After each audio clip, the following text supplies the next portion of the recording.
ID நிறுவனத்தில் வேலை வேண்டுமா? Digital marketing and full stack web development ஆகியவற்றில் 100% வேலைவாய்ப்புடன் பயிற்சி. திரையில் தெரியும் எண்ணுக்கு தொடர்பு கொள்ளவும் அல்லது இணையதளத்தில் பதிவு செய்யவும். தற்பொழுது திருச்சி சிவா செய்தியாளர்களை சந்தித்து வருகிறார். அந்த காட்சிகளை நாடாளுமன்ற பாதுகாப்பை பற்றியே பேச முடியாத ஒரு அவல நிலையில் இன்றைக்கு எதிர்க்கட்சி இருக்கிறது என்றால், இதற்கு முன்பு இப்படி ஒரு அவலம் ஜனநாயகத்திற்கு இந்த நாட்டில் ஏற்பட்டது இல்லை. இன்றைக்கு எதிர்க்கட்சி தலைவர் எழுந்து நிற்கிறார். அவைத் தலைவரும் எதிர்க்கட்சி தலைவரும் அவை முன்னவரும் 2 பேரும் சமமானவர்கள். அவருக்கு எத்தனை தடவை பேச அனுமதித்தாலும் எதிர்க்கட்சி தலைவர் காங்கிரஸ் கட்சியினுடைய இந்தியாவினுடைய தலைவர் மல்லிகார்ஜுன் கார்கே அவர்களுக்கு வாய்ப்பு தரவில்லை. அவருடைய வயதிற்கு அவர் அதிகமாக பேசி சோர்வாகி போனார்.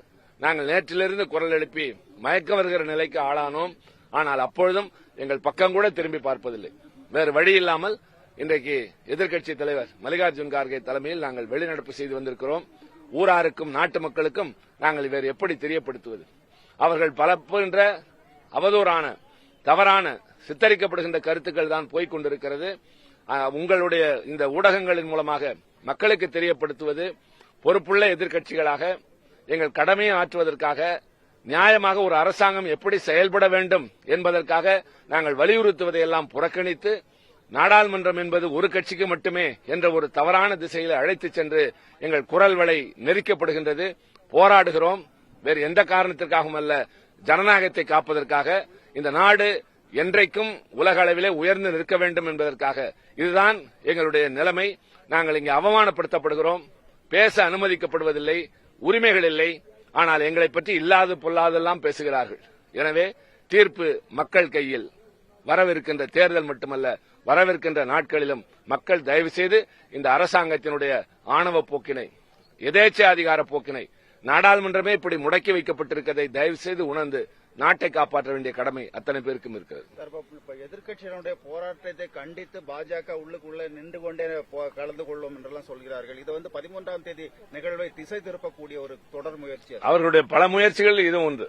ஒரே பிரச்சனையை பற்றி நேற்று ஒரு அறிக்கை பிடிக்கிறார்கள், இன்று ஒரு அறிக்கை படுகிறார்கள். எதிர்க்கட்சி தலைவர் மன்னிப்பு கேட்க வேண்டும் என்கிறார்கள். நாங்கள் கேட்பது, வெளியிலே நடப்பதற்கு இவ்வளவு வேகமாக பேசுகிறீர்களே, உள்ளே நடந்ததற்கு நீங்கள் பதில் சொல்லாமல் இருக்கிறீர்களே, அப்போது யாரிடம் மன்னிப்பு கேட்பது என்றுதான் எதிர்க்கட்சி தலைவர் கேட்டார். ஏன் உள்துறை அமைச்சர் அங்கே ஒரு அறிக்கை தருவதில் என்ன சிரமம், என்ன சங்கடம், என்ன கௌரவ குறைச்சல்? Parliament is supreme. அரசாங்கம் என்பது நாடாளுமன்றத்திற்கு பதில் சொல்ல கடமைப்பட்ட ஒரு அமைப்பு. இங்கே சொல்லாமல் வேறு எங்கே போய் சொல்வார்கள்? நாங்கள் இங்கே பேசாமல் வேறு எங்கே பேசுவோம்? கோடிக்கணக்கான மக்கள் வாழ்கிற நாடு.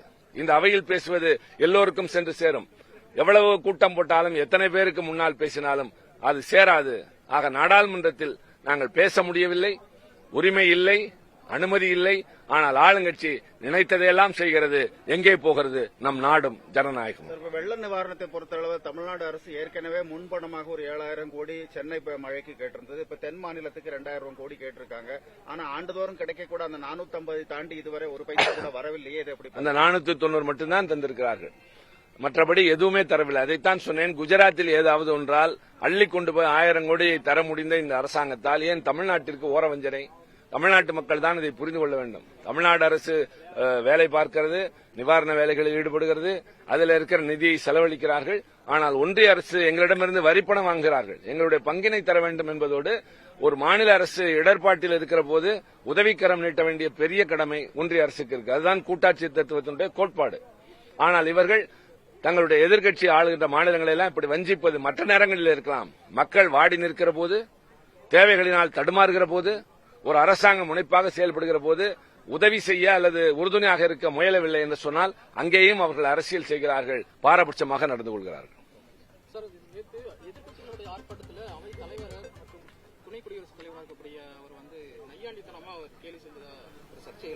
அதை பற்றிதான் பாராளுமன்ற விவகாரத்துறை அமைச்சர் அறிக்கை வாசிக்கிறார். நாங்கள் சொல்வதே, அவைக்கு வெளியே நடந்ததை இவ்வளவு சீரியஸாக எடுத்துக்கொள்கிற நீங்கள், அவைக்கு உள்ளே நடைபெற்ற பெரும் செயல், மிகப்பெரிய பாதுகாப்பு குறைபாடு. 2 பேர் வந்திருக்கிறார்கள், ஒன்றும் நடக்கவில்லை. அவர்கள் எங்கே என்ன ஆனார்கள், என்ன வழக்கு, அதெல்லாம் தெரியாது.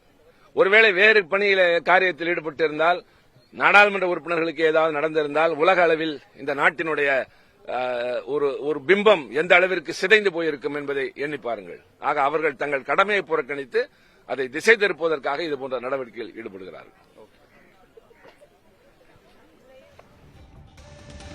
நாடாளுமன்றத்தில் எதிர்க்கட்சி உறுப்பினர்கள் இடைநீக்கம் செய்யப்பட்டது தொடர்பாக நாடாளுமன்ற வளாகத்தில் திமுக எம்பி திருச்சி சிவா செய்தியாளர்களை சந்தித்தார். எங்கள் குரல் நசுக்கப்படுகிறது, நாங்கள் அவமானப்படுத்தப்படுகிறோம் என்றும் அவர் செய்தியாளர்கள் சந்திப்பில் கூறினார். விவரங்களை பின்னர் செய்தி வடிவில் விரிவாக பார்க்கலாம்.